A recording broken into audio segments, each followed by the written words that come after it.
আসসালামু আলাইকুম। Welcome to my page Sabira's kitchen. সবাই কেমন আছেন বন্ধুরা? আশা করি আল্লাহর রহমতে অনেক ভালো আছেন। আমিও আপনাদের দোয়ায় অনেক ভালো আছি। আজকে আমি আপনাদের সাথে মজার একটি রেসিপি শেয়ার করব। আশা করি সেই রেসিপিটি আপনাদের কাছে অনেক ভালো লাগবে।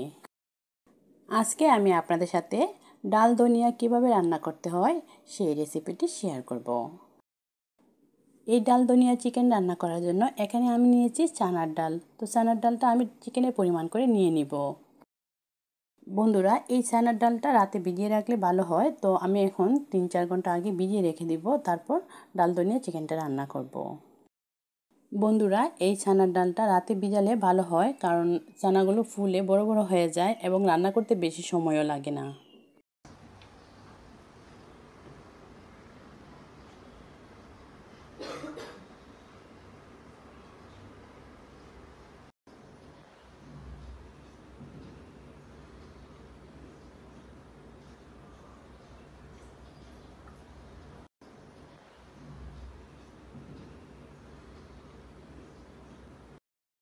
এই ডাল ধনিয়া রান্না করার জন্য এখানে আমি একটি দেশি মুরগ নিয়েছি। তো এই মুরগটাকে ছোট ছোট পিস করে কেটে নিব। চিকেনগুলোকে এইরকম ছোট ছোট পিস করে ধুয়ে নিয়েছি। এবার আমি রান্না করার জন্য মশলার একটি ব্যাটার বানিয়ে নেব। বন্ধুরা, ডাল ধনিয়া চিকেনের পিসগুলো ছোটো করে কেটে নেবেন। আর দেশি মুরগ দিয়ে ডাল ধনিয়া রান্না করলে খেতে বেশি ভালো হয়। এখন আমি একটি বাটিতে মশলার একটি ব্যাটার বানিয়ে নেব। এখানে আমি নিয়েছি 2 টেবিল চামচের পরিমাণে পেঁয়াজ বাটা, 1 টেবিল চামচের পরিমাণে রসুন বাটা, আধা টেবিল চামচের পরিমাণে আদা বাটা। আর এখন দিয়ে দিব 1 চা চামচের পরিমাণে হলুদ গুঁড়ো।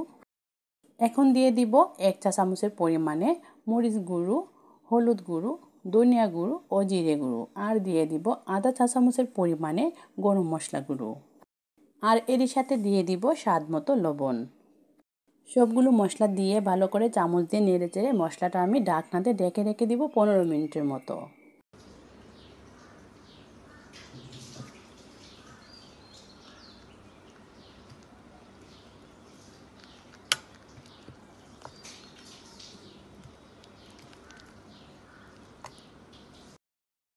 এবার আমি চুলার মধ্যে একটি পাতিল বসিয়ে এর মধ্যে পরিমাণ করে তেল দিয়ে দিব। আর এই তেলের মধ্যে দিয়ে দিব একটা আস্ত পেঁয়াজ কুচি করে। আর এর সঙ্গে দিয়ে দিব পরিমাণ করে কিছু আস্ত লাল মরিচ, এলাচ, দারচিনি, তেজপাতা। এই তেলের মধ্যে সবগুলো উপকরণ দিয়ে দিলাম। এবার এগুলোকে ভালো করে একটু ভেজে নিব। এই সবগুলো উপকরণ ভালো করে ভেজে নিয়েছি। এবার আমি এর মধ্যে দিয়ে দিব বানিয়ে রাখা মশলার এই ব্যাটারটি। মশলার ব্যাটারটি দিয়ে দিয়েছি। এবার কিছু সময় লাগিয়ে মশলাগুলো ভেজে নিব।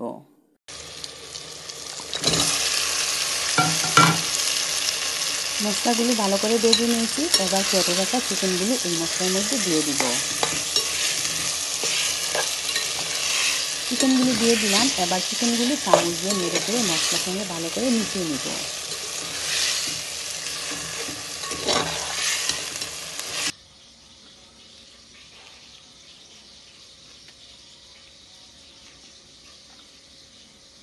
চিকেনগুলো মশলার সঙ্গে কিছু সময় নেড়ে চেড়ে কষিয়ে নিয়েছি। এবার একটি ঢাকনা দিয়ে চিকেনগুলো ঢেকে রেখে দিব।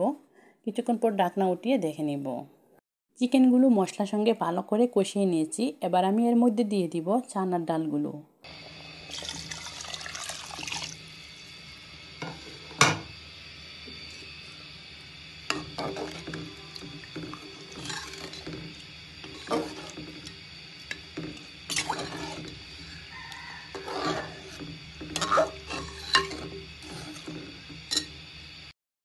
চানার ডাল দিয়ে ভালো করে নেড়েচেড়ে নিয়েছি। এবার আমি এর মধ্যে পরিমাণ করে পানি দিয়ে দিব।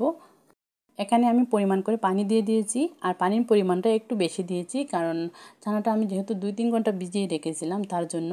আর আপনারা যদি ছানাটা রাতের দিকে ভিজিয়ে রাখেন তাহলে এই ক্ষেত্রে পানির পরিমাণটা কম লাগবে। বন্ধুরা, এবার আমি একটি ঢাকনা দিয়ে ঢেকে রান্না করব। কিছুক্ষণ পর ঢাকনা উঠিয়ে দেখে নিব ছানাগুলো সিদ্ধ হয়েছে কিনা।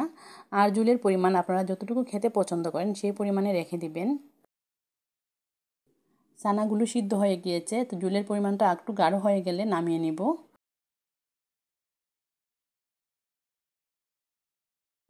ডাল ধনিয়া চিকেন আমার রান্না হয়ে গিয়েছে। এবার নামানোর আগে বেশি করে এর মধ্যে ধনিয়া পাতা দিয়ে দিব। তার জন্য আমি ফ্রেশ ধনিয়া পাতা নিলাম।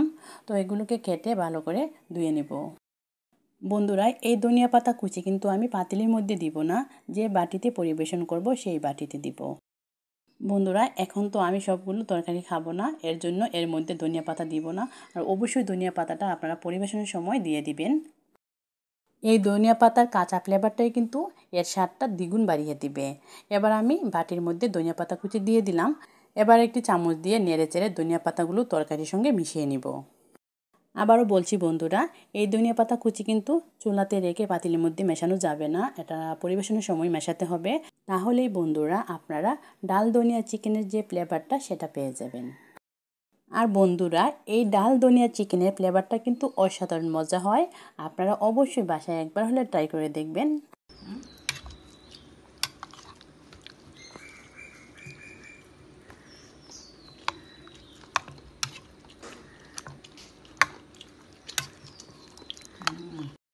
বন্ধুরা, এইভাবে খুবই সহজে তৈরি করে নিলাম ডাল ধনিয়া চিকেনের রেসিপি।